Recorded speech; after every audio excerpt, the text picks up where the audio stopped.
Bonjour à toutes et à tous et bienvenue pour cette nouvelle vidéo de...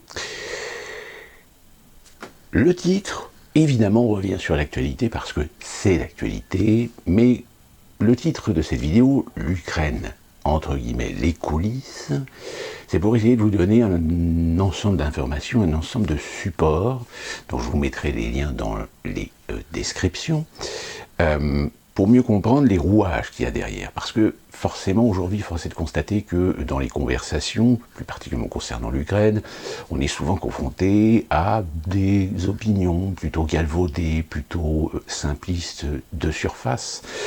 Et parmi ces idées de surface, le fait que nous soyons relativement nombreux quand même à prendre conscience et à faire prendre conscience que l'Ukraine est un problème complexe, n'est pas simplement qu'une histoire de gros bras, de celui qui a la plus grosse, entre la Russie et l'Occident, dont l'Ukraine fait aujourd'hui les frais. Non, c'est un ensemble d'éléments.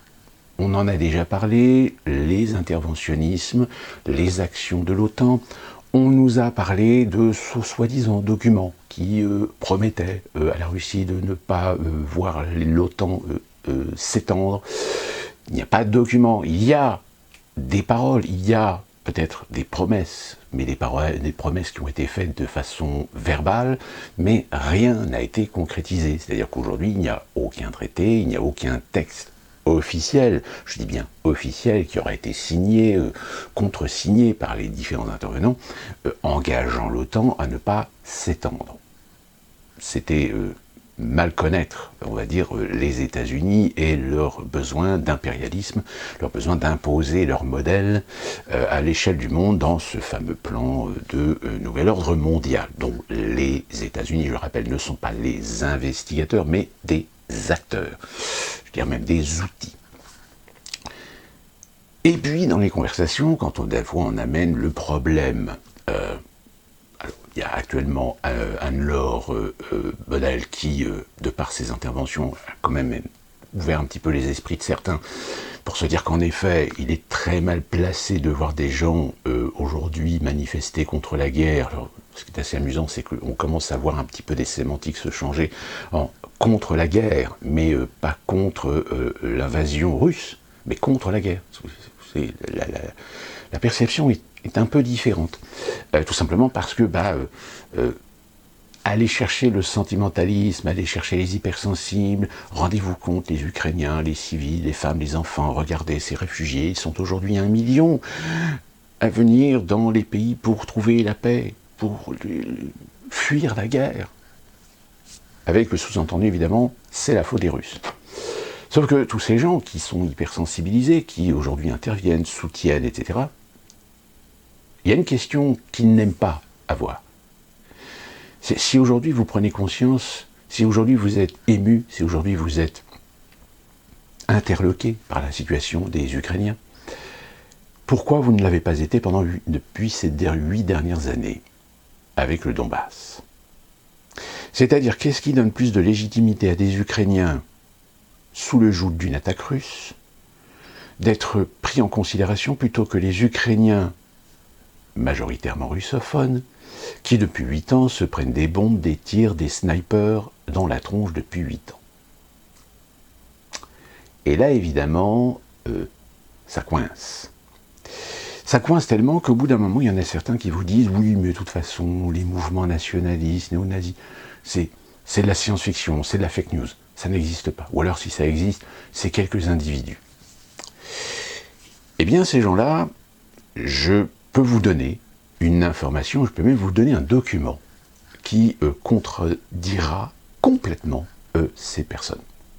Alors ce document, c'est pas un document qui vient de la Russie, c'est pas un document américain, c'est un document qui est une étude qui a été commandée par Viola von Kramon-Tobadel, qui est membre du Parlement européen et première vice-présidente de la Commission d'association parlementaire de l'Union européenne, plus particulièrement concernant le sujet de l'Ukraine. Il a été lancé par des fonds du groupe Vert ALE du Parlement européen, et donc je vous mettrai le lien du PDF. Alors désolé, le PDF est en anglais, mais je vais vous donner l'essentiel en français. Et donc, ce texte, il dit ceci. Cette analyse descriptive détaille et explique les contacts souvent paradoxaux entre les acteurs russes et liés à la Russie, d'une part, et les partis d'extrême droite ukrainiens post-soviétiques tels que Svoboda, qui veut dire liberté, le Corps national, le secteur droit et Brazov, ainsi que de certains autres groupes ultranationalistes en Ukraine, d'autres au Kremlin, au-delà des frontières russes. Non, d'autre part, l'enquête couvre également des liens de l'extrême droite ukrainienne avec des oligarques ukrainiens liés à Moscou, le régime Yanukovych, qui est celui de 2010-2014, et d'autres acteurs liés au Kremlin au-delà des frontières russes. Il commence par une enquête sur les partis ultranationalistes ukrainiens, puis détailler les contacts des extrémistes de droite ukrainiens avec divers groupes ultranationalistes russes, des acteurs pro-russes en Ukraine, ainsi qu'avec des acteurs liés au Kremlin en Russie. Il examine enfin brièvement la coopération de l'extrême droite ukrainienne avec des acteurs non russes, principalement de l'Union européenne, qui ont exprimé des opinions pro-poutinistes ou collaboré avec la Russie. L'étude utilise des sources primaires et secondaires dans les langues ukrainiennes, russes, anglaises et allemandes.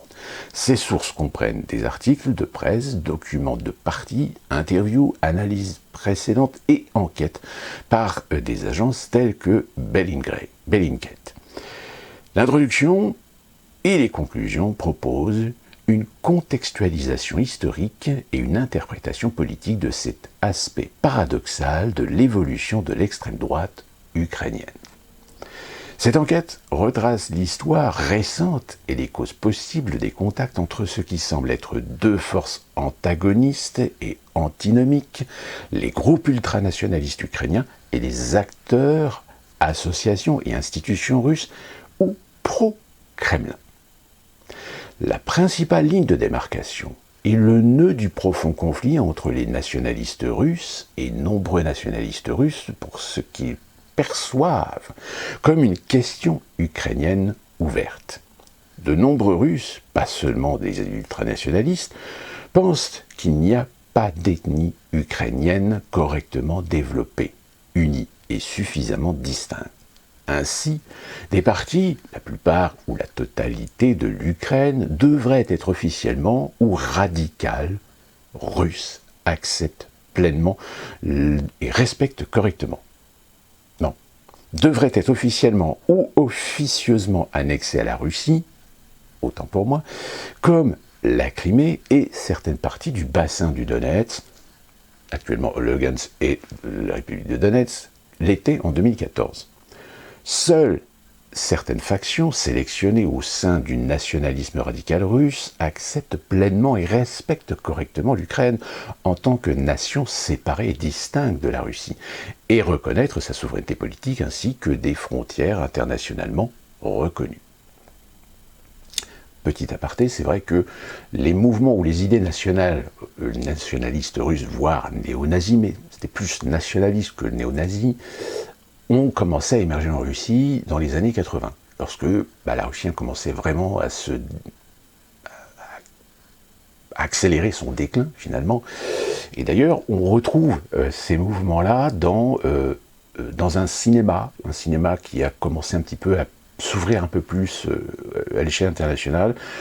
Il me vient un film un petit peu en tête, qui est Luna Park, qui est un film où justement l'histoire raconte un jeune qui fait partie de ces groupes nationalistes, de ces groupes fascistes, antisémites, mais qui, du jour au lendemain, apprend qu'en réalité, lui-même est juif. Voilà, c'est un film qui est assez ancien, qui date des années 80 ou 90, je ne sais plus, je vous mettrai l'affiche ici, plus d'informations, et vous verrez que c'est un film assez intéressant, mais qui justement déjà aborde le problème de la montée d'un certain nationalisme russe. Un autre problème qui sépare les sections au sein et entre les différents camps des nationalistes russes et ukrainiens est leur position envers l'Europe et l'Occident. La plupart des nationalistes ukrainiens, y compris nombre des plus radicaux, sont résolument pro-européens. Et une grande partie du nationalisme modéré ukrainien est fortement pro-occidental. En revanche, la plupart des nationalistes russes ont tendance à être anti-occidentaux, en particulier anti-américains, et certaines sections sont partiellement ou totalement anti-européennes. Cette division, cependant, n'est pas nette. Il existe des courants parmi les nationalistes russes, modérés et radicaux, y compris certains groupes aux idéologies racistes, qui considèrent la Russie comme appartenant à une culture européenne plus large, voire occidentale, perçue comme chrétienne, nordique ou blanche. Parfois, ces nationalistes russes sont comme l'illustre cette étude relativement pro-ukrainien. Par exemple, la plupart des nationalistes russes, cependant, voient la Russie comme une civilisation orthodoxe et ou eurasienne distincte, séparée ou même opposée à l'Occident.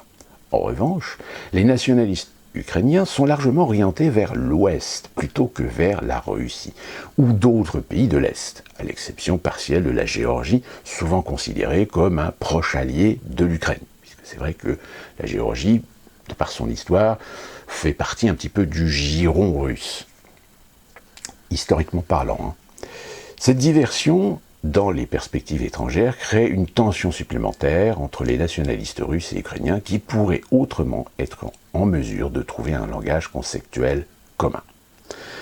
Qu'elles soient conservatrices ou révolutionnaires, toutes les idéologies nationalistes intégrales, y compris celles de l'Ukraine et de la Russie, sont à un degré ou à une autre ethnocentrique, anti-individualiste, traditionnaliste, patriarcale et illibérale.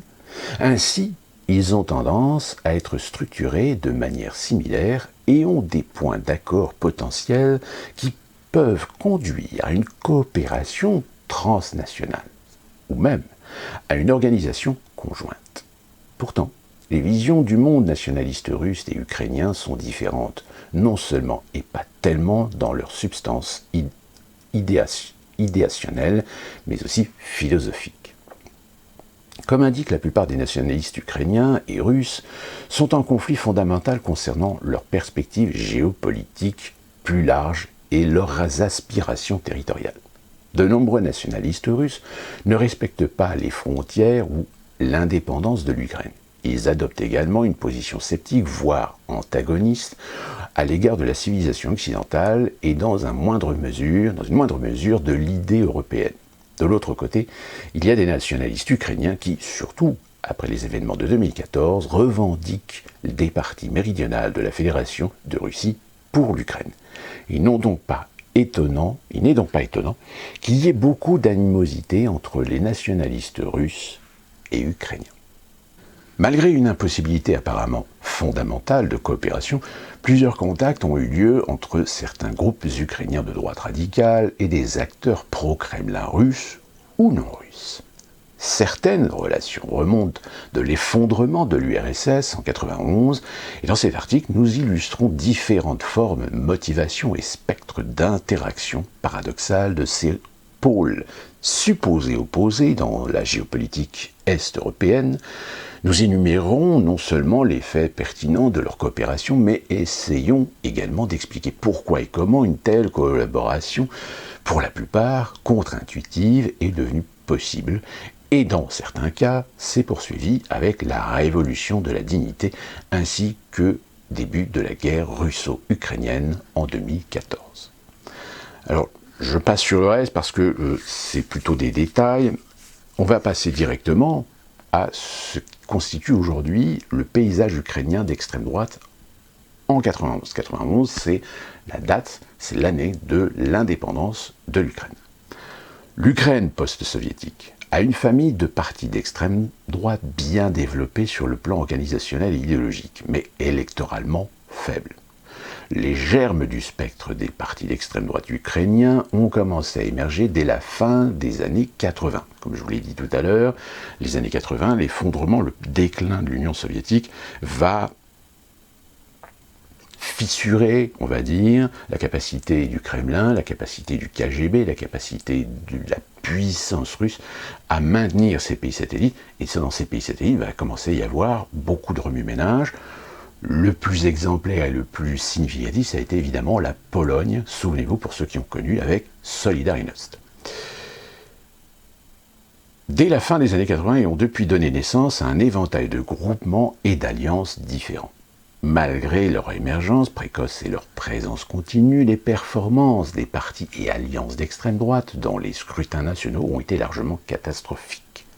Ce n'est qu'aux élections parlementaires ukrainiennes de 2012 que Svoboda a relativement bien performé, et cela s'est produit dans des circonstances particulières dont nous parlerons plus tard. Les partis politiques ukrainiens d'extrême droite. Alors il y en a quelques-uns qui sont essentiels. Pour les plupart, on va dire ceux qui sont en pole position. Vous avez ce que l'on appelle les UNA, UNSO.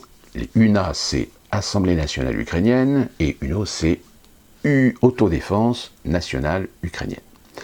Il s'agit d'un parti politique d'Assemblée nationale ukrainienne, Autodéfense nationale ukrainienne, connu sous son acronyme ukrainien de UNA-UNSO, et le plus ancien groupement ultranationaliste important de l'Ukraine post-soviétique. L'UNA-UNSO trouve ses origines au début des années 90 lorsqu'elle est issue des deux groupes mineurs au nom prétentieux d'Assemblée interpartie ukrainienne et de l'Union nationale ukrainienne. Ces groupes étaient devenus connus pour avoir aidé à protéger le Parlement lituanien lorsque des unités de l'armée soviétique ont pris d'assaut la tour de télévision de Vénus en 1991. De plus, des membres des rangs de l'UNS ont été impliqués dans la lutte contre les tentatives de putsch à Moscou en août 1991. L'émergence de Ukrainian National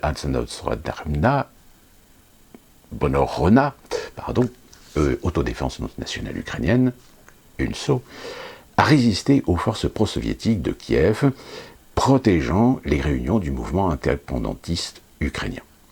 Après la déclaration d'indépendance de l'Ukraine en août 1991, les nationalistes de l'UNA et de l'UNES et de certains autres petits groupes similaires ont fusionné pour devenir ce fameux mouvement de l'UNA. Plus tard, cela s'est transformé en UNA-UNSO avec deux ailes, le parti politique UNA et une unité paramilitaire semi-officielle pour l'action directe de l'UNSO. L'UNSO était, en plus de résister à diverses activités néolibérales impérialistes russes, également engagées dans la confrontation des organisations séparatistes et des minorités ethniques et des activités en Ukraine tout au long des années 90. En 1991, l'UNA-UNSO est devenue par exemple connue pour avoir agressé le député parlementaire de la RSS d'Ukraine, Mykola Ungarov, dispersé le congrès roumain dans la ville de Tchernitsy, et attaqué des rassemblements pro-russes à Odessa. Plus tard, dans les années 90, l'UNSO a participé à des affrontements armés étrangers, d'abord dans la guerre de séparatisme de Transnistrie, puis dans les conflits de l'Abkhazie, plus tard dans les premières guerres tchétchènes. Certaines unités paramilitaires de l'UNSO ont également pris part au conflit bosniaque aux côtés des Croates locaux.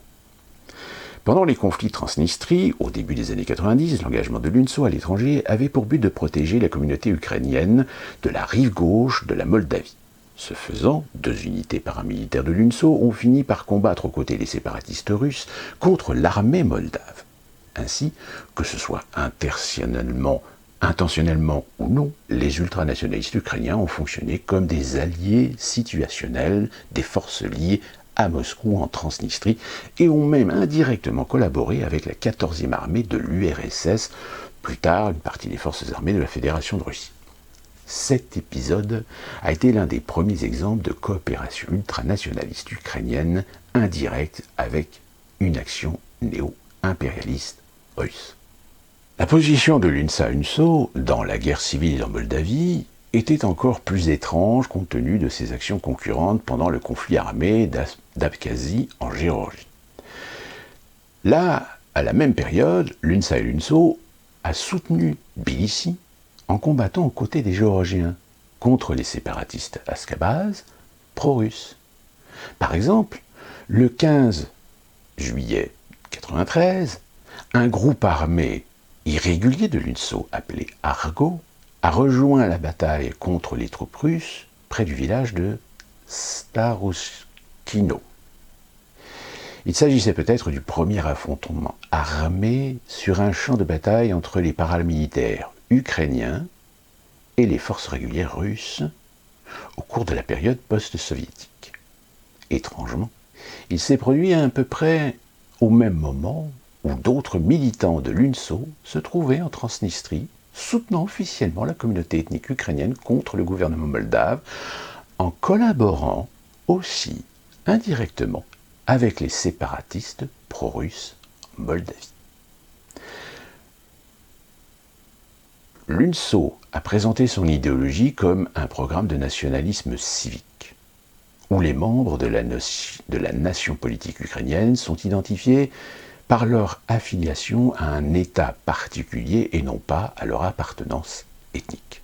Pourtant, dans la pratique et la rhétorique, l'UNA-UNSO a suivi les traditions ethnocentriques de l'aile radicale Stepan Bandera.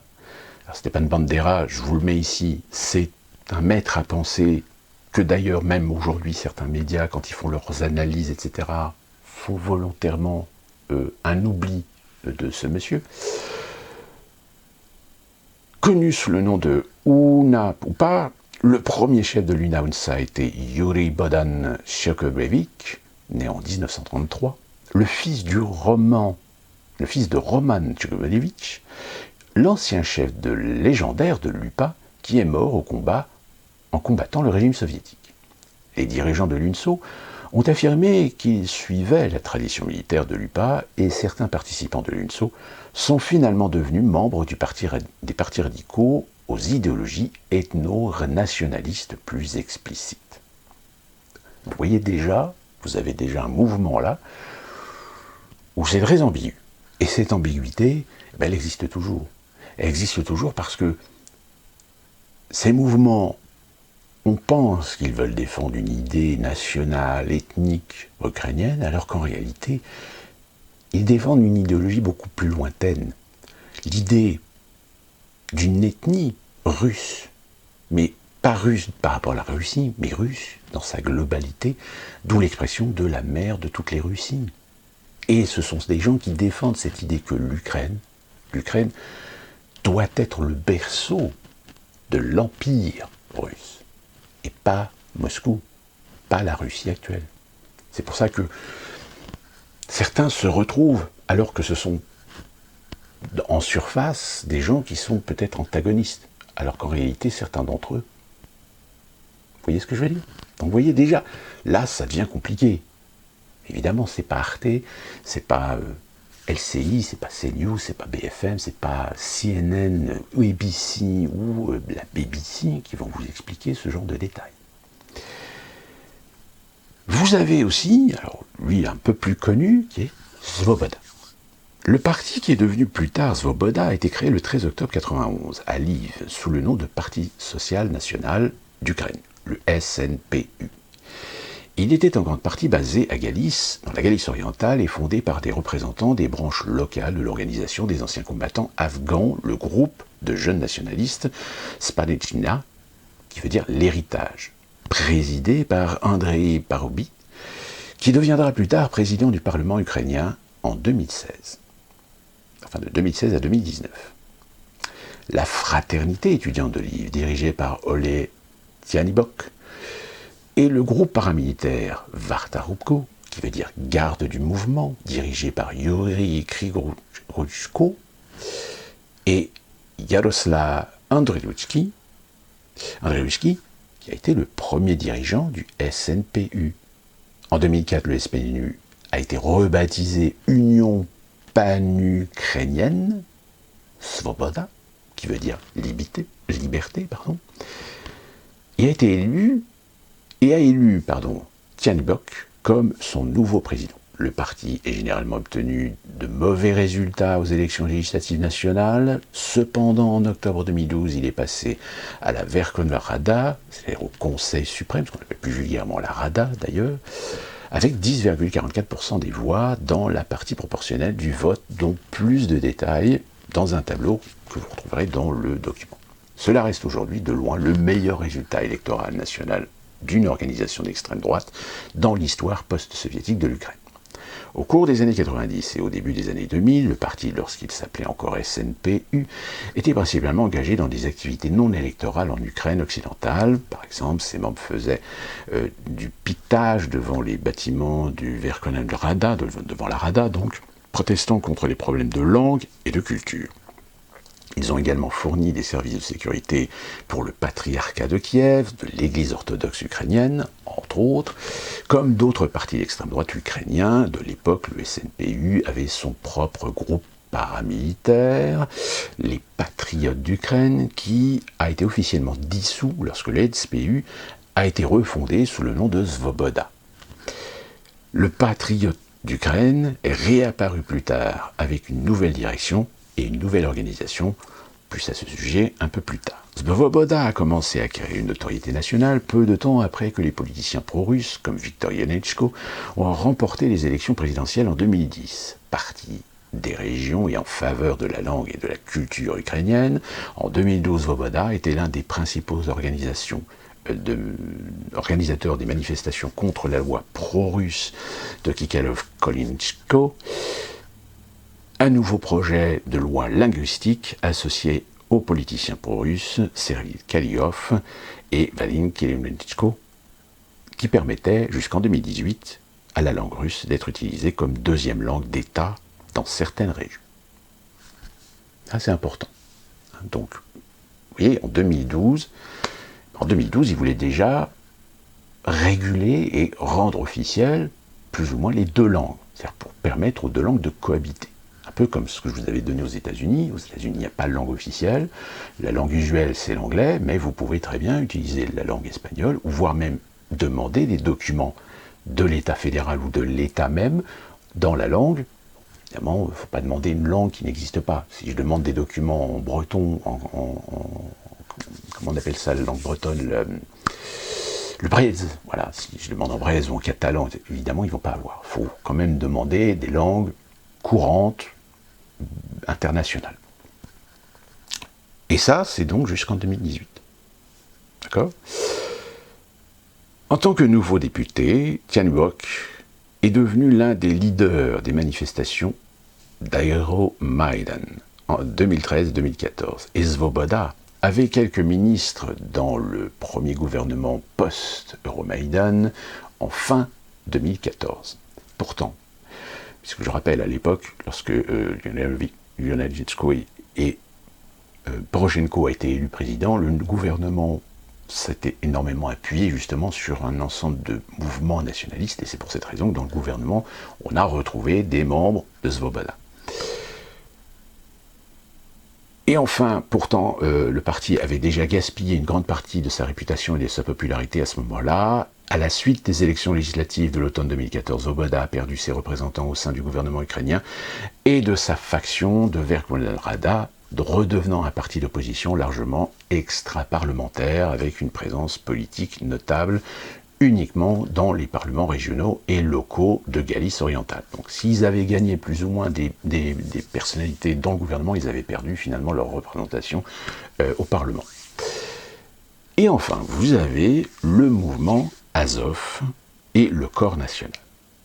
Après les révolutions Euromaidan, le mouvement Azov, qui est né d'un bataillon de volontaires stationnés pour la première fois dans la mer d'Azov en 2014, d'où son nom, mouvement Azov, est apparu comme un nouveau phénomène politique multidimensionnel qui attire l'attention dans le pays post-révolutionnaire de l'Ukraine. Depuis l'été 2014, le mouvement Azov est devenu une nouvelle force de droit de premier plan en Ukraine, rivalisant même avec le parti Svoboda. On estime que les diverses organisations, départements, fronts, branches et armes du mouvement Azov sont capables de mobiliser 20 000 membres dans toute l'Ukraine. Le mouvement Azov a ses racines dans un groupuscule peu connu, initialement russophone, de Kharkiv, qui est cette fameuse ville là où ça se bat actuellement, appelé Patriotes d'Ukraine. Ce cercle, initialement minuscule, est issu de l'aile paramilitaire du SNPU, du même nom qui avait été dissous en 2004. Donc, une partie d'Azov est en fait un résidu des restes des groupes paramilitaires de SNP. Le jeune leader du groupe, Andrei Belbritsky, ainsi que quelques autres membres du Patriote d'Ukraine, ont été emprisonnés de 2011 à 2012 pour diverses raisons, notamment des allégations de vol, de passage à tabac, de terrorisme et d'agression. En partie, ces accusations étaient à découvert et faisaient référence à des épisodes politiques plutôt que criminels. Les ultranationalistes enfermés ont été libérés après le renversement de Viktor Yanukovych, je vais y arriver, en début 2014. Yanukovych, qui était ce fameux président qui avait finalement foutu à la poubelle le projet de rapprochement à l'Union européenne pour revenir dans le giron russe. Au printemps 2014, dans l'est de l'Ukraine, Bieletsky et ses partisans ont organisé une petite unité paramilitaire appelée Petits Hommes Noirs, en référence évidente au surnom des Petits Hommes Verts donné aux forces de l'armée régulière russe qui ne portaient aucune marque d'identification pendant l'occupation. Crimée fin février et début mars 2014, au fur et à mesure de la confrontation avec des groupes pro-russes dans le bassin de Donetsk et de Kharkiv, le groupe autrefois mineur de Balitsky s'est rapidement développé. En mai 2014, il a formé le bataillon semi-régulier des volontaires d'Azov sous les auspices du ministère de l'Intérieur. Mai 2014. Il a formé le bataillon semi-régulier des volontaires Azov sous les auspices du ministère de l'Intérieur. Donc vous comprenez bien que quand actuellement vous avez Zelensky qui prétend qu'il n'y a jamais eu de lien avec les extrêmes droites ou de mouvements d'extrême droite, fascistes, néo-nazis, etc., ben, il ment. Puisque, comme je vous l'avais déjà dit dans de précédentes vidéos, à plusieurs reprises, certains gouvernements se sont appuyés sur ces mouvements-là, voilà, pour asseoir, pour être présents, on va dire, à l'échelle nationale, parce que l'armée ukrainienne n'était pas suffisante pour pouvoir asseoir une certaine autorité. Au fur et à mesure de la confrontation avec des groupes pro-russes dans le bassin de Donetsk et de Kharkiv, les groupes autrefois mineurs de Bieletsky s'est rapidement développé. En mai 2014, donc, il formait le bataillon intérieur. À l'été 2014, le bataillon Azov a joué un rôle central dans la libération de Mariupol. Mariupol qui est actuellement disputée par les Russes. L'importante ville industrielle du Donbass des séparatistes dirigés par la Russie.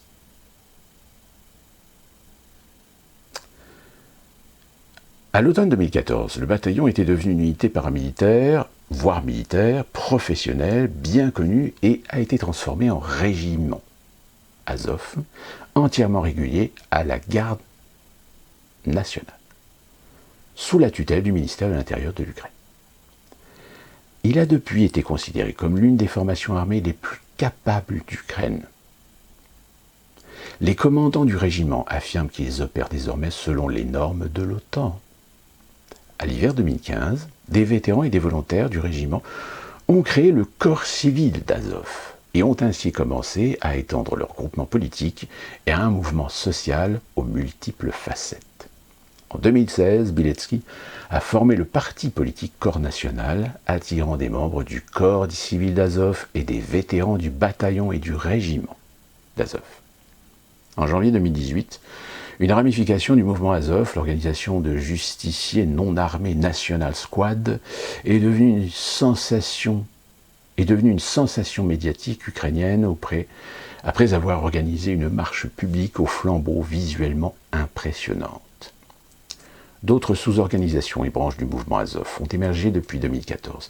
Ils comprennent des entités telles que le Corps du Génie, la Maison Cosaque, le Club littéraire du Plomin, le Cercle d'Orden, Young Corps, Intermarium Support Group et autres.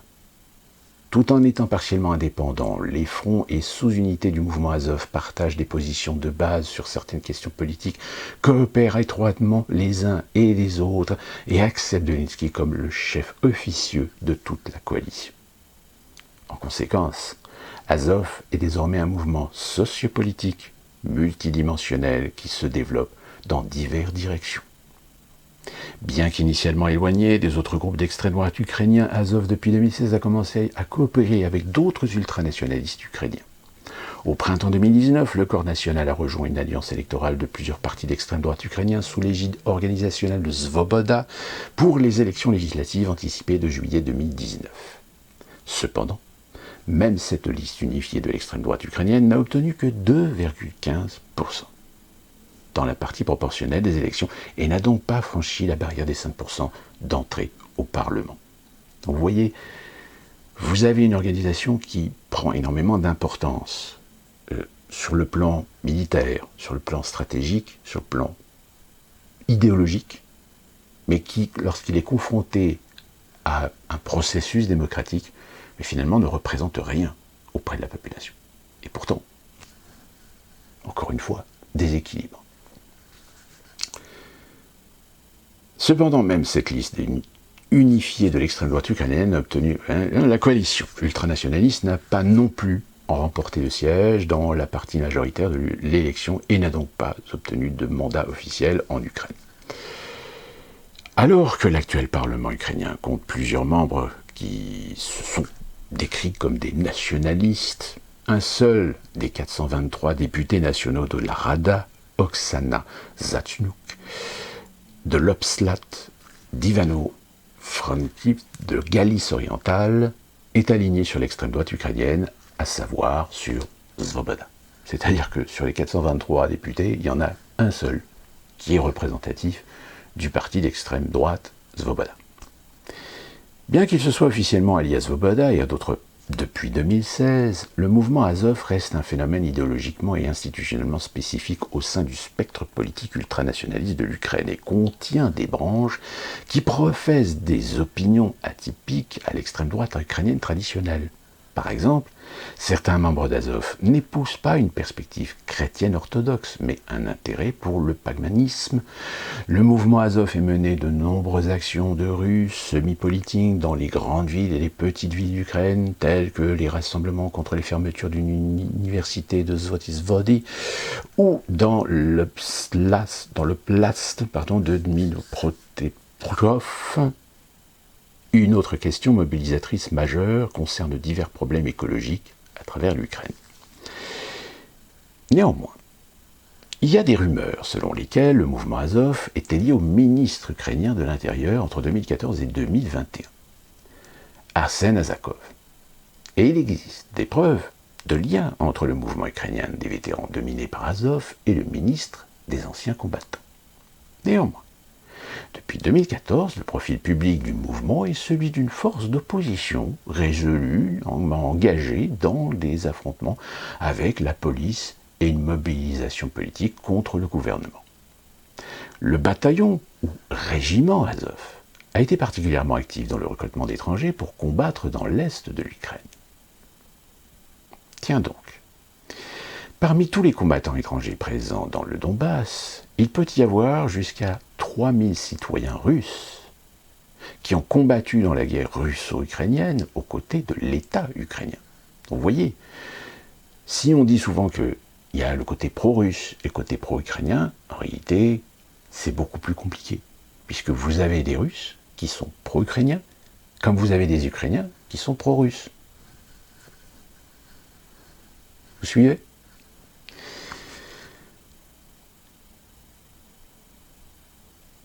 Certains d'entre eux ont servi et servent toujours dans le régiment Azov. Comme détaillé dans le document, un certain nombre de ces anciens ou actuels citoyens russes sont également activement impliqués dans le développement des structures civiles et politiques du mouvement Azov. En août 2020, un certain nombre de dirigeants et d'anciens combattants Azov ainsi que d'autres militants de certains groupes nationalistes d'étudiants et de cadets ont présenté une nouvelle organisation paramilitaire de droite appelée Centuria, un terme de l'Empire romain désignant une unité militaire de 100 hommes. Le groupe ukrainien utilise la version latine et la transcription du mot ukrainien plus familier par Sotna, 100, comme nom officiel.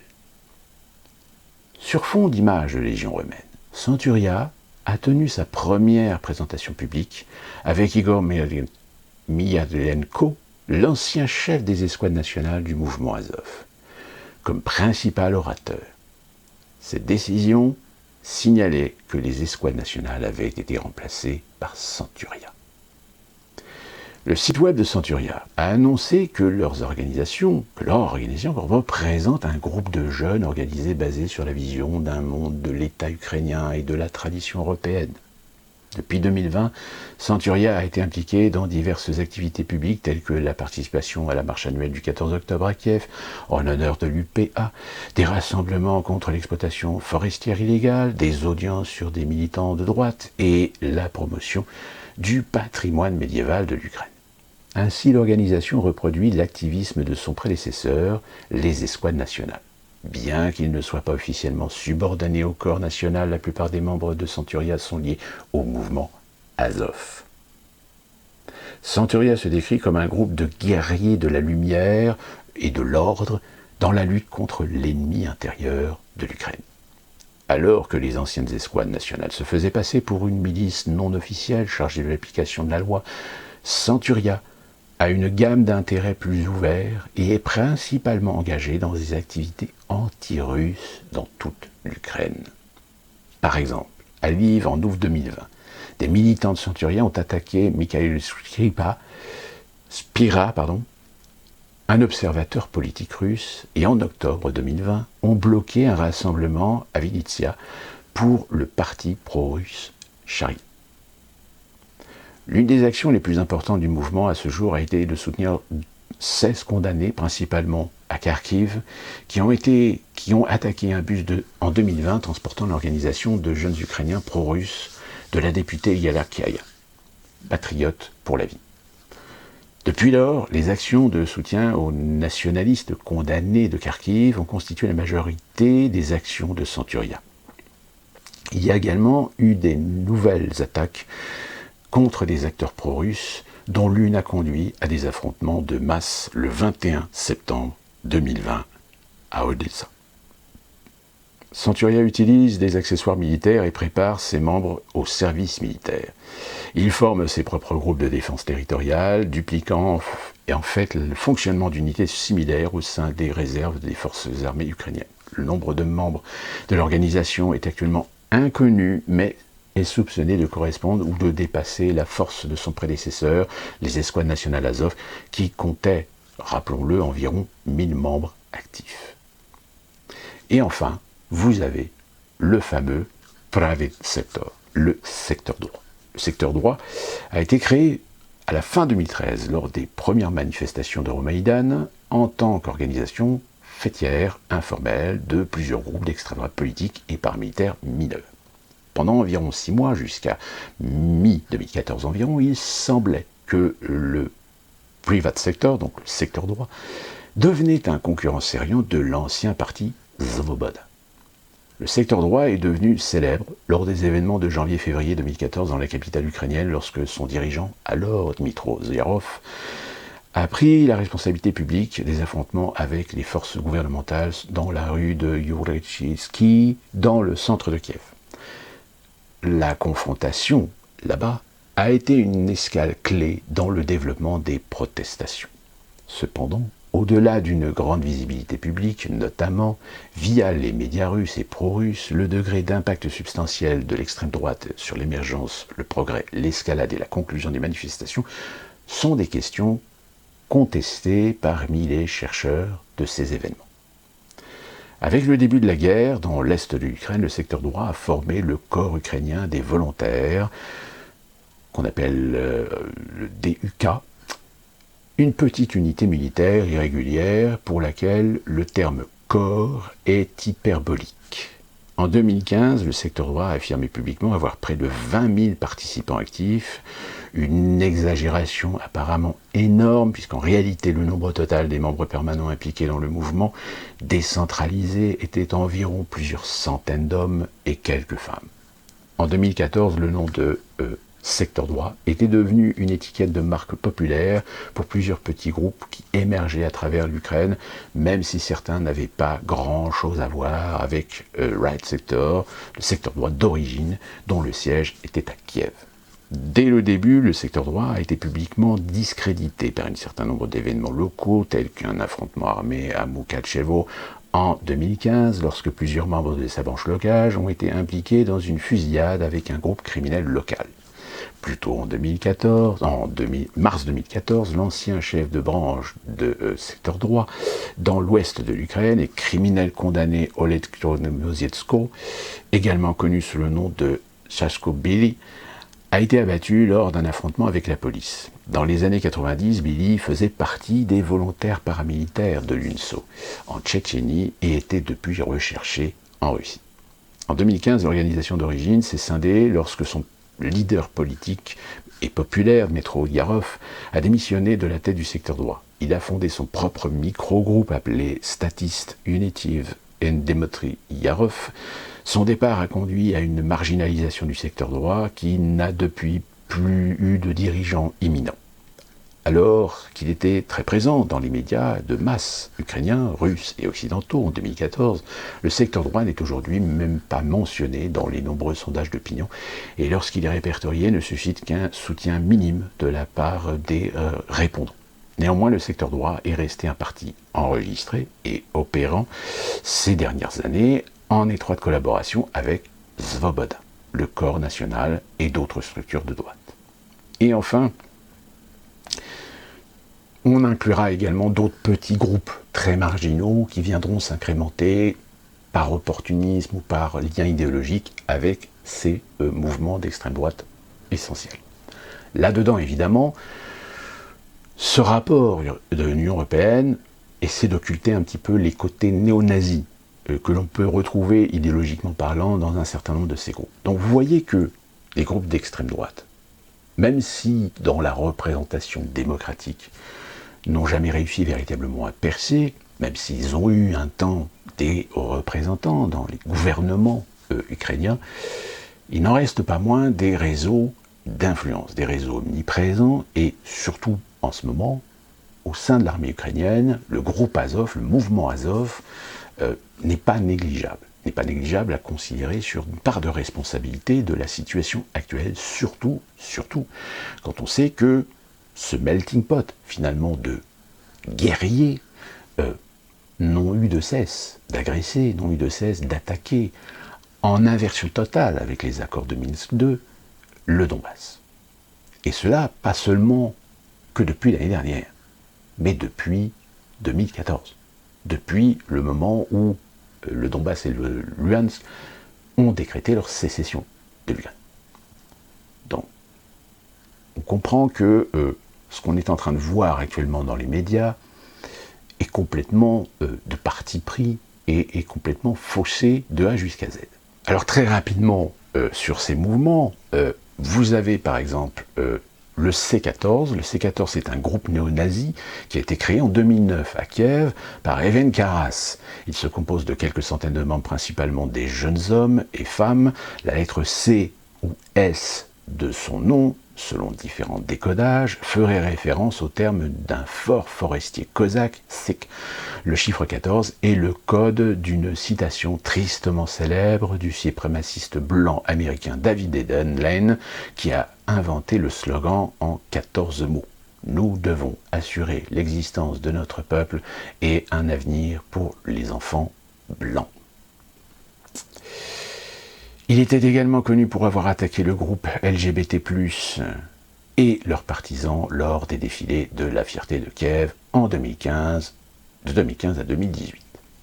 Vous avez le Sikh des Carpates, le groupe d'extrême droite basé à Uzhhorod, appelé l'Union militaro-patriote de Transcarpathie, donc fort des Carpates, a été créé en tant que groupe informel non enregistré en 2010 sous la direction de Taras Dayat. Il est moins connu que les autres groupes discutés dans cet article. Les Sikhs a coopéré ou fait temporairement partie du secteur droit et a maintenu des contacts avec Svoboda ainsi que le département international du mouvement Azov. Presque toutes les activités de tous ses membres de l'organisation sont concernées par l'Oblast de Transcarpathie d'Ukraine. Vous avez la tradition et l'ordre, selon les dirigeants du groupuscule ultra-conservateur basé à Kiev. est un champion du christianisme. À Kiev, elle est devenue une organisation de droite post-Maïdan active et est souvent visible dans des rassemblements contre la communauté ukrainienne LGBTQ+.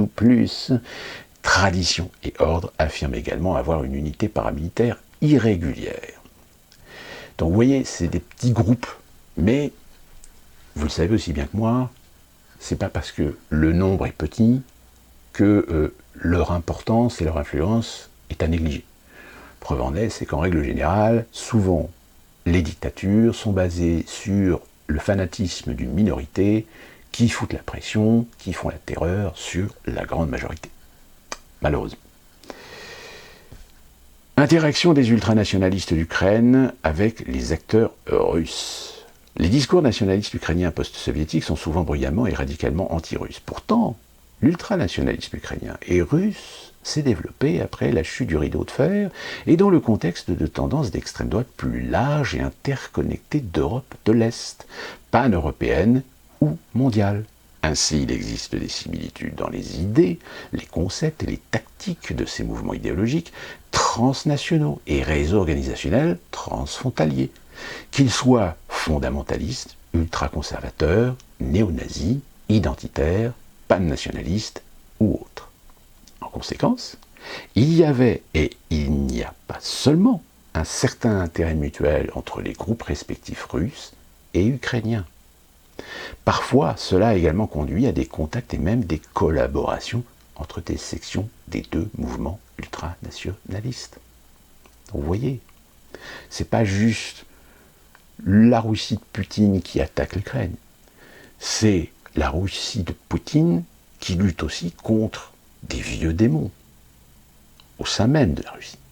Et au sein même de la Russie, vous avez des Russes qui collaborent avec les Ukrainiens dans une idéologie bien cadrée, bien spécifique. Et donc là, on se pose la question, on se dit, mais finalement, l'Union européenne, elle fait quoi? Je rappelle, ça, c'est un document. C'est un document qui a été commandé par une députée de l'Union européenne. Donc ça veut dire qu'ils savent, ils connaissent les tenants et les aboutissants. Et pourtant, on vient d'apprendre que l'Union européenne vient d'accepter la demande d'adhésion de l'Ukraine, de la Moldavie, non, de l'Ukraine, de la Géorgie et de la Moldavie. La tendance historiquement et actuellement prédominante entre les nationalistes ukrainiens et russes est, certes, l'opposition. L'éloignement déjà élevé entre l'extrême droite ukrainienne et russe a encore augmenté dans les années 2000, lorsque la plupart des forces de droite ukrainiennes ont soutenu l'élection du président pro-occidental Viktor Yanukovych.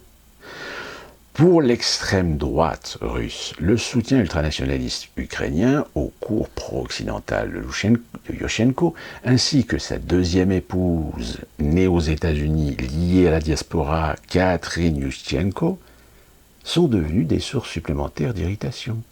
Cette polarisation s'est intensifiée pendant la présidence de Viktor Yanukovych, l'abandon par Yanukovych du vecteur pro-européen du développement politique de l'Ukraine ainsi que sa position relativement pro-russe sont devenus pour tous, les patriotes ukrainiens, qu'ils soient radicaux ou non, le point central de conflit avec justement ce fameux président et la suite on la connaît. Les politiques étrangères et culturelles pro-russes de Yushchenko ont conduit à un élargissement temporaire de soutien ukrainien au nationalisme franc. Durant cette période, à partir de 2010, certains ultranationalistes russes ont commencé à fuir la Russie pour des pays comme l'Ukraine. Cette migration s'est accélérée pendant et après la révolution Euromaïdan entre 2013 et 2014, exagérant quelque peu l'ampleur du phénomène. Michael Colborn et Yolotsi Kozmenko du Bellingcat ont noté ceci. De nombreux nationalistes russes d'extrême droite ont peut-être, à la surprise de beaucoup, été anti-Kremlin et se sont opposés au régime de Poutine en raison de leur persécution sur leur position, souple sur des questions comme l'immigration, mieux vue dans la marche russe annuelle, alors qu'une grande partie de l'extrême droite russe a contribué à fomenter et à combattre dans la guerre en cours dans l'est de l'Ukraine, certaines factions de l'extrême droite russe ont en fait soutenu les manifestations sur Maïdan, qui se sont multipliées dans la révolution de février 2014 et ont trouvé de la place pour opérer en Ukraine. Ce phénomène n'était cependant pas entièrement nouveau dans les relations russo-ukrainiennes. Donc vous voyez que finalement, alors je ne vais pas vous lire tout le reste du document parce qu'il est très très long. Alors je sais, malheureusement, c'est toujours les documents les plus longs qui sont finalement les plus intéressants. Mais là, sinon, ça risque de faire une vidéo de 2 heures. Déjà, là, ça fait déjà pas mal de... Je vous ai vraiment donné que l'essentiel de l'introduction des acteurs et de la situation. Donc ça démontre bien que, au moins ce document est bien la preuve que l'Union européenne est parfaitement consciente que l'Ukraine, c'est un sac de nœuds, que l'Ukraine, c'est un casse-tête chinois, que l'Ukraine, c'est une spécificité relationnelle, ethnique, traditionnelle, historique, dans lequel on n'a apparemment pas posé de problème pour mettre le doigt dedans.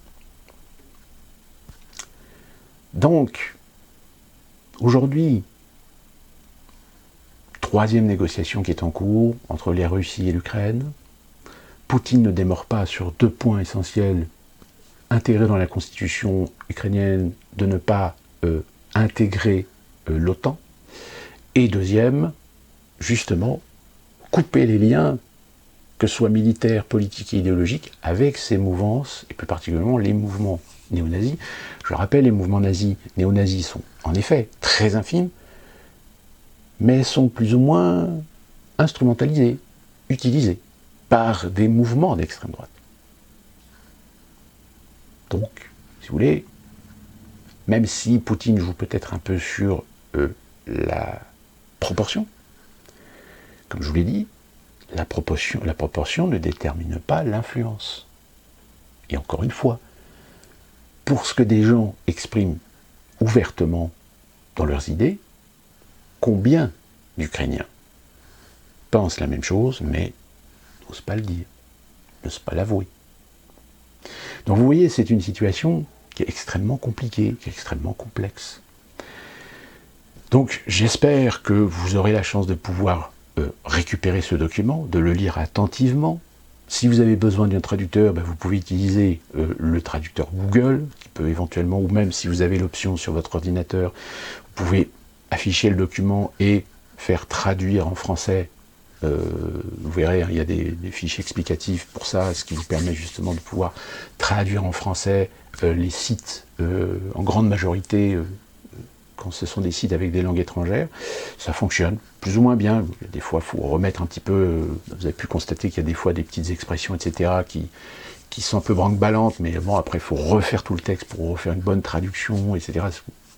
J'ai pas le temps. Je vous mets également en lien une vidéo Arte sur Poutine, qui, à mon sens, est une vidéo relativement objective sur les tenants et les aboutissants. C'est-à-dire que ce documentaire ne fait pas passer Poutine pour un méchant, pour un illuminé, pour un dictateur, comme on essaie depuis des années de l'incrémenter dans les esprits. Au moins, ce reportage de Arte a l'objectivité de reconnaître aussi des responsabilités du côté de l'Union européenne, mais aussi des Américains. Donc, n'hésitez pas à regarder ce reportage. Alors attention, ça ne justifie pas, ou ça n'explique pas, ou ça ne donne pas de crédit à Poutine de ce qu'il fait actuellement. Ce qu'il fait actuellement, il le fait parce qu'on l'a provoqué. Si on ne l'avait pas provoqué, peut-être qu'il ne l'aurait jamais fait. Ou alors s'il l'a fait intentionnellement, en dehors des considérations géopolitiques, politiques, relationnelles, qu'il y a pu y avoir avec l'Occident, avec les Américains, avec l'OTAN, avec l'Union européenne, oui, là, on peut s'inquiéter. Mais si c'était le cas, je pense qu'il y aurait déjà longtemps qu'on se serait pris des bombes nucléaires sur la gueule. Donc, Poutine, à mon sens, alors, je ne justifie pas l'acte, mais est en train de nous faire une démonstration à nous autres occidentaux que nous sommes dirigés par des gens qui sont vils, qui sont fourbes, et qui, lorsqu'il s'agit d'agir, ben finalement ils n'agissent pas. Pourquoi? Parce que là, tout d'un coup, c'est pas un petit État, c'est pas une minorité ethnique, c'est pas un pays qui militairement peut se faire écraser en quelques jours. Non, c'est un pays qui a plus de 6000 têtes nucléaires. Donc évidemment, c'est à considérer. Et force est de constater que plus la Russie avance, alors difficilement, puisque là on commence, je vous rappelle ce que je vous avais expliqué dans ma précédente vidéo, c'est que attaquer un pays avec de la logistique, avec de la technologie, ok, mais une fois que vous avez détruit toute forme de résistance, vous faites quoi? Vous êtes bien obligé de rentrer dans le pays pour le conquérir, pour le pacifier. Et c'est là que ça pose problème, parce qu'en règle générale, vos soldats, ils sont entraînés pour faire la guerre, mais ils ne sont pas entraînés pour être confrontés à de la guérilla. Les Américains l'ont appris à leurs dépens, que ce soit au Vietnam, que ce soit en Somalie, que ce soit en Irak, que ce soit en Afghanistan. Même si encore, on se pose la question si au Pentagone, ils ont bien encore compris la leçon. Mais les Américains, aujourd'hui, sont parfaitement conscients que s'ils mettent les pieds en Ukraine, c'est fini. C'est terminé. C'est game over. Donc, quand vous avez Zelensky qui nous la joue pauvre petit canard parce que l'OTAN ne bougera pas d'un cil pour envoyer des forces armées ou au moins un engagement militaire de la part d'un pays de l'OTAN en Ukraine, tout est dit. Donc vous pensez bien que Poutine, en voyant ça, qu'est-ce qu'il pense? Il dit, moi j'aurais tort de reculer. Au contraire, je continue à avancer. Alors, malgré, évidemment, les manifestations, alors c'est ça qui est formidable, c'est que là, ce week-end, on vous a focalisé sur les manifestations contre la guerre, etc. On vous montre des images des réfugiés, surtout des femmes et des enfants. Par contre, on ne vous montre pas les ressortissants étrangers qui sont restés coincés là-bas. La petite affaire là, de l'ambassade française commence à remonter un petit peu et ça commence à piquer le nez. On ne vous parle pas de certains étrangers à la couleur de peau trop foncée qui sont restés coincés aussi là-bas. On a d'ailleurs une vidéo de certains Sénégalais qui sont en train d'appeler au secours pour trouver une solution pour permettre de quitter l'Ukraine parce que ils sont coincés. Et évidemment, on ne vous parle pas de tous les morts, femmes, enfants du Donbass depuis 8 ans. Ceux-là, ils sont les oubliés. Et justement, ce que je viens de vous dire, ce que je viens de vous lire là sur les mouvements d'extrême droite, il y a des mouvements d'extrême droite qui, eux, se disent, attends, quelles que soient nos positions, etc., finalement l'Occident, est-ce que c'est vraiment une bonne option? Parce que on peut considérer, vu les mentalités, vu la culture de ces pays-là, on a envie de se dire, est-ce qu'ils ne sont pas en train de se dire, mais finalement, les Occidentaux, c'est des couilles molles. C'est-à-dire que c'est peut-être courageux, mais pas téméraire. Ça le fout mal. Advienne que pourra, on suit les actualités, on suit les événements. On a appris très rapidement, pour finir cette vidéo, en France, Taubira a laissé tomber. Donc du coup, c'est Mélenchon qui va récupérer l'électorat, puisque je crois qu'il y a une annonce officielle du mouvement, du pseudo-mouvement, du mouvement éphémère de Taubira, qui a décidé finalement de reporter sur Mélenchon. Et puis évidemment l'annonce officielle de Marion Maréchal Le Pen, qui rejoint finalement Zemmour. Alors, ce qui est assez marrant, parce qu'il y avait certains analystes qui disent oui mais non, elle ne le fera pas, parce que vous considérez, elle vient juste de se marier, elle est enceinte, on la voit mal s'engager politiquement, revenir en politique, etc. Et bien, finalement, elle y revient. Alors là on entend tout. Parce qu'évidemment, Marion Maréchal Le Pen, on peut dire ce qu'on veut, c'est une personnalité. même si elle s'est retirée de la politique pendant un certain temps, qui néanmoins a un auditoire. Et le fait qu'elle rejoigne Zemmour, ça veut dire qu'elle va faire venir de l'électorat vers Zemmour. Et ça, évidemment, ça emmerde considérablement l'attente. L'attente qui... Voilà. C'est-à-dire, plus ça va, plus on s'oriente vraiment vers un second tour Macron-Zemmour. À moins d'un miracle, peut-être Mélenchon, allez savoir. Ce sera là une surprise, d'ailleurs. Parce que ça prouverait au moins peut-être que les Français, au lieu de voter pour un sacrifice de la France, peut-être on prendrait le risque de voter pour une autre option, mais qui peut-être aussi ne serait qu'un gain de temps par rapport à l'inévitable. Donc voilà pour cette vidéo longue, désolé, mais je pense que ce document était important pour remettre les pendules à l'heure pour ceux qui pensent que ça n'existe pas, que c'est de la fake news, que c'est des idées complotistes. Alors ça ne fait pas l'essentiel du problème, mais c'en est une des causes de la situation actuelle. Ce n'est pas la raison principale de la décision de Poutine d'attaquer l'Ukraine, qui est une décision purement géopolitique, qui est une décision de démonstration, qui est une décision, disons-le, de poing sur la table, hein, comme on l'a rappelé en 2007. Tout le monde le savait. Tout le monde savait qu'à un moment donné, Poutine nous ferait un coup de Trafalgar. Signé par James Les accords Baker. de Minsk 2, par exemple, ne non. sont pas respectés, paraît-il. Ils ne pouvaient pas l'être, donc c'est Eh juste oui. pour se faire plaisir. Non, l'accord... Oui, alors là, il faut que vous expliquiez. Il y a un accord initial qui est assez simple. L'Allemagne se réunifie, Oui. l'OTAN n'avancera pas d'1 millimètre à l'est.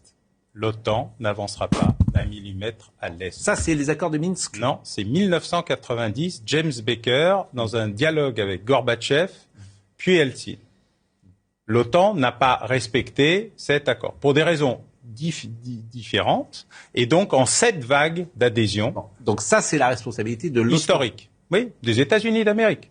Et disons-le, parce que c'est toujours y a pas difficile. Celle de l'Europe est quand même d'avoir laissé les États-Unis mais régler la guerre L'Europe froide. n'existait pas, donc Oui. voilà. Bon, pourquoi Donc, l'OTAN n'a-t-elle pas respecté ça? Parce que d'abord l'OTAN a dit oui, mais il y a Kaliningrad là, et je peux pas laisser les Baltes tout seuls.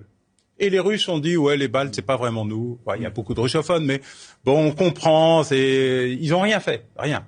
Et puis il y a eu un premier ministre de Boris Eltsine qui s'appelle Evgeny Primakov, qui a établi une doctrine qui est assez simple. L'OTAN est notre ennemi. L'Europe n'est pas un allié potentiel. Nous avons tendu la main. Vous nous avez humiliés, piétinés, rionnés, détruits,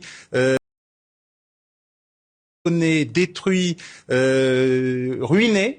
On a compris. En fait, vous êtes le jouet des États-Unis. Tant que vous n'existerez pas, grosso modo, on vous considère comme des ennemis et l'Alliance Atlantique est notre ennemi. L'Union européenne, on peut discuter. C'était d'ailleurs un des éléments qui a permis l'extension assez pacifique de l'Union européenne. Mais il y a 2 choses qu'il ne faudra jamais toucher. Jamais. L'Ukraine et la Géorgie. Biélorussie ne faisait pas partie des discussions. Quant au Kazakhstan, tout le monde s'en foutait un peu. Et donc, et peu à peu, l'Alliance Atlantique s'est agrandie. Tous les pays du pacte de Varsovie, sauf la Russie et l'Ukraine, ont adhéré à l'Alliance Atlantique. Un long mouvement. Et Vladimir Poutine, en 2007 à Munich, j'y étais, a dit, écoutez les gars, c'est assez simple, ça va être la guerre. Donc si vous vous arrêtez pas, ça va être la guerre, je vous préviens. Ça, c'est en quelle année? 2007, conférence de Munich. Ce que dit Poutine, il y a 15 ans. Devant tout le monde. Tout le monde. Il y avait un très long papier du Monde disant « Coup de froid sur la conférence de Munich, discours de guerre froide ». Non, c'était un discours de guerre Alors pourquoi ça n'arrive tout court. qu'aujourd'hui? Parce qu'il a compris que ça allait pas se faire tout facilement. Alors, il a commencé par des petites opérations en Transnistrie que vous voyez là, etc. Puis il a fait un test général en Géorgie qui ne s'est arrêté que miraculeusement. D'abord parce que déjà conventionnellement l'armée russe s'est trouvée en grande difficulté, et puis parce que Nicolas Sarkozy a trouvé les mots pour dire à Poutine qu'il faudrait peut-être s'arrêter, mais sans que celui-ci revienne en arrière. Hein. Il a gardé ses positions, et puis il s'est préparé. Il a compris ce qui n'avait pas marché en Géorgie. Il s'est préparé. La doctrine Gerasimov, du nom de son chef d'état-major, c'est ce qu'on appelle la guerre hybride, la guerre par tous les moyens possibles et imaginables, mais juste en dessous, la confrontation nucléaire. C'est pour ça que c'est un élément du jeu, mais ce n'est pas un élément qui va jusqu'au déclenchement préventif. On va marquer une pause. C'est passionnant. Mais, voilà, il semblerait que on ait donné lettre morte à l'avertissement de Poutine en 2007 à Munich.